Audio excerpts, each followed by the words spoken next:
There is a sentence carved into a mosaic floor on the northern shore of the Sea of Galilee that does not appear in any gospel.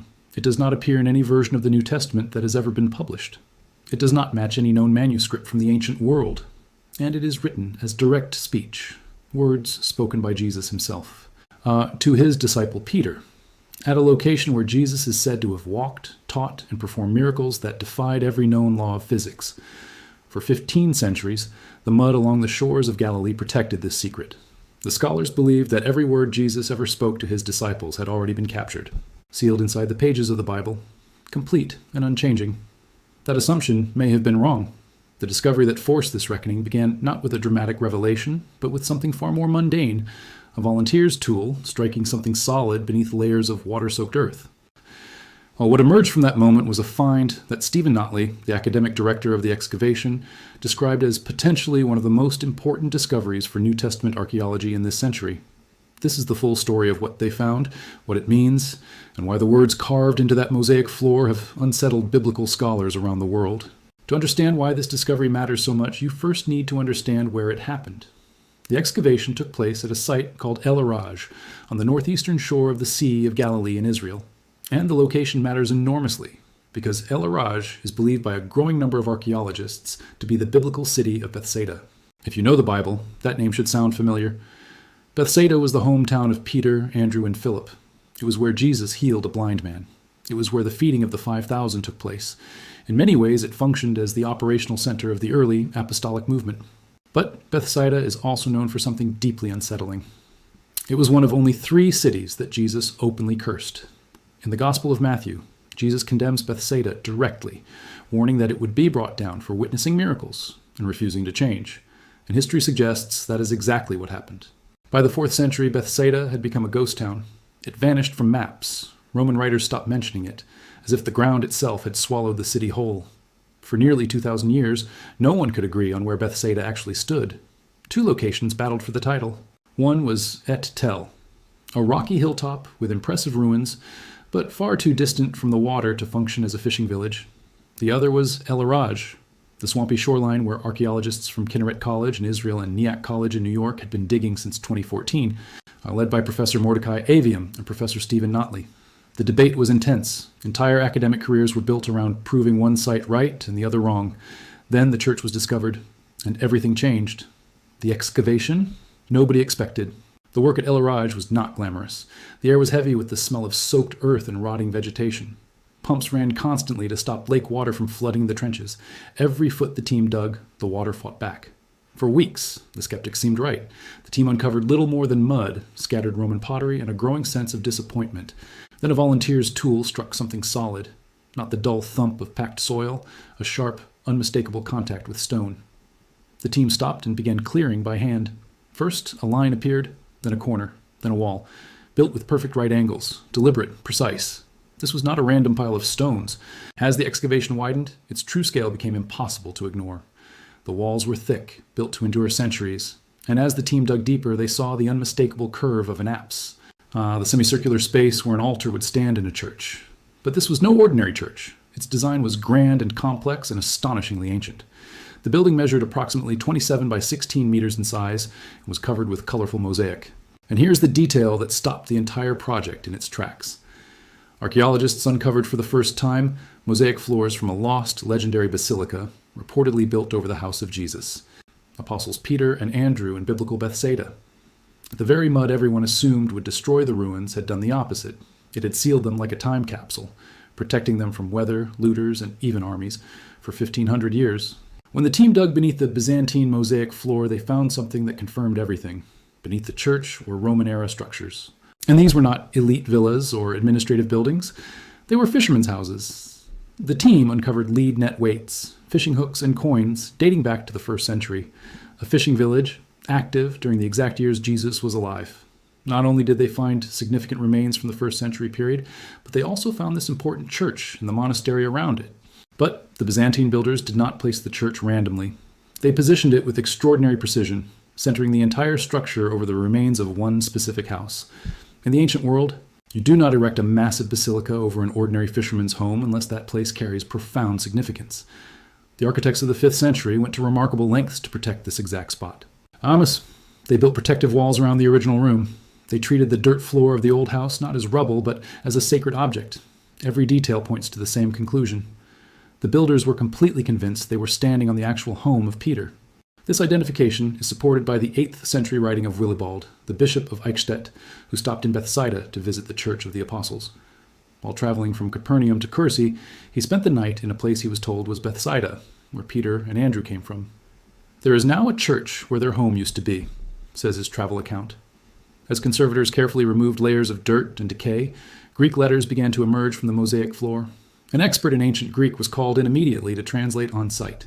The large Greek inscription was translated by Professor Leah de Segni of the Hebrew University and Professor Yaakov Ashkenazi of Kinneret College. It references a donor, Constantine, the servant of Christ, and continues with a petition for intercession by St. Peter, described as chief and commander of the heavenly apostles. That phrase is theologically explosive. In religious language, words are never accidental. The specific Greek terms used here carry immense weight. They imply rank, authority, a clear chain of command. They suggest that by the 5th century, right here in rural Galilee, Peter was understood not as one disciple among many, but as the supreme leader of the apostolic movement. The inscription also identifies Peter as bearer of the keys of heaven, pointing directly to the moment when Jesus is said to have given Peter the keys to the kingdom of heaven. This strikes at the heart of one of Christianity's longest-running debates. The Catholic Church grounds its legitimacy in the belief that Peter was the first pope, not the rock upon which the church was built. Many Protestant traditions argue the opposite, claiming Peter was simply a leader among equals, but buried beneath the mud of Peter's own hometown is a text that supports the supreme commander interpretation. It shows that local Christians, the people who lived where Peter lived, believed he was in charge. According to Stephen Notley, academic director of the Dig, this discovery is our strongest indicator that Peter had a special association with the basilica, and it was likely dedicated to him. Since Byzantine Christian tradition routinely identified Peter's home in Bethsaida, and not in Capernaum as is often thought today, it seems likely that the basilica commemorates his house. The inscription did not stop there, and this is where the story takes a genuinely extraordinary turn.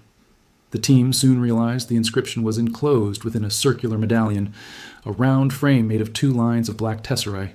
And within that medallion, barely visible, were additional letters, faint, difficult to make out, as if they had been worn away by thousands of footsteps over the centuries, or perhaps carved lightly on purpose, meant to be seen only by those who knew to look. Advanced imaging equipment was brought in. When the images appeared on the screen, the entire tent fell silent. What they were looking at was a continuation of the inscription, written as direct speech, words spoken by the Lord to his disciple. Ancient churches display Bible verses on their floors and walls. That was not unusual, but this text did not match any known manuscript. It was not a standard quotation. It was different, a variation, a deviation, or possibly something far more significant, an earlier version of a saying that was later edited out of the accepted text. The mood at the excavation changed instantly. The team was no longer looking at an artistic discovery. They were staring at what appeared to be a record of a conversation that took place 2,000 years ago, just steps from where they were standing. The reconstructed text read something close to this: "Guard my house, for I go to prepare the heavens." Pause on that for a moment. In the Gospel of John, Jesus tells Peter to feed my sheep. In Matthew, he calls him the rock on which the church will be built. But nowhere in the accepted New Testament does Jesus tell Peter to guard my house. In the second line, "For I go to prepare the heavens," echoes a familiar verse from John 14.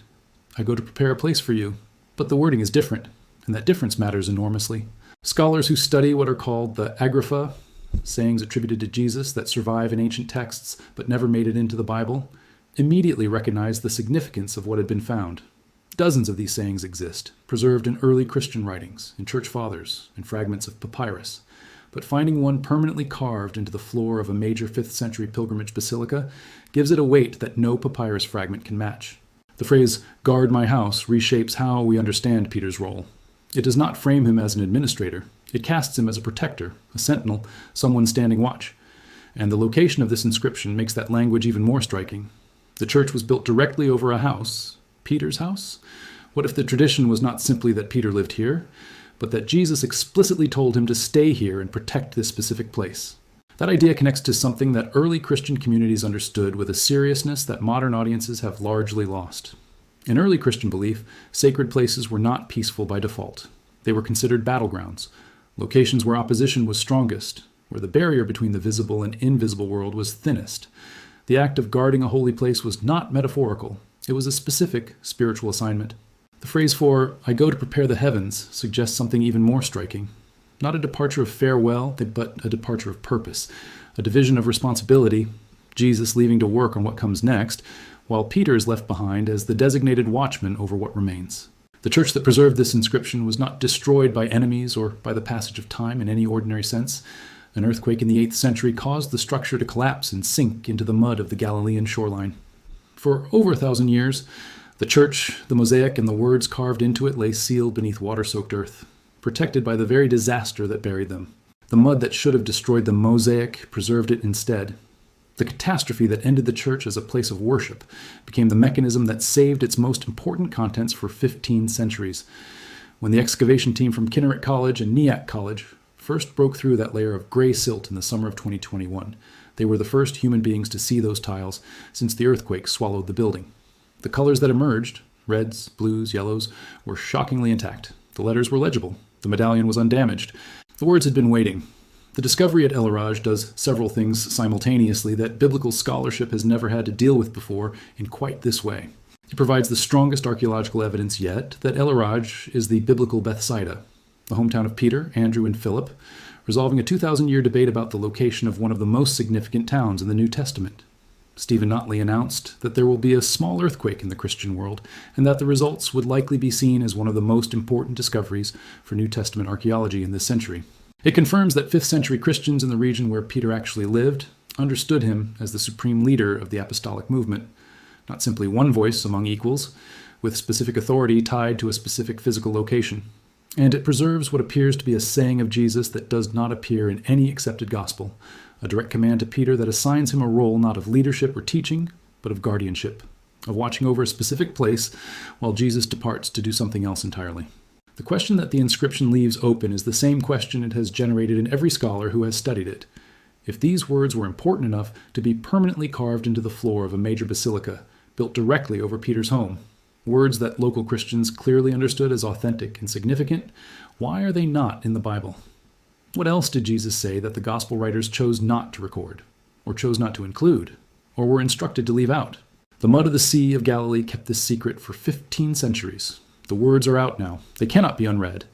And the question they leave behind is one that biblical scholarship will be working through for a very long time.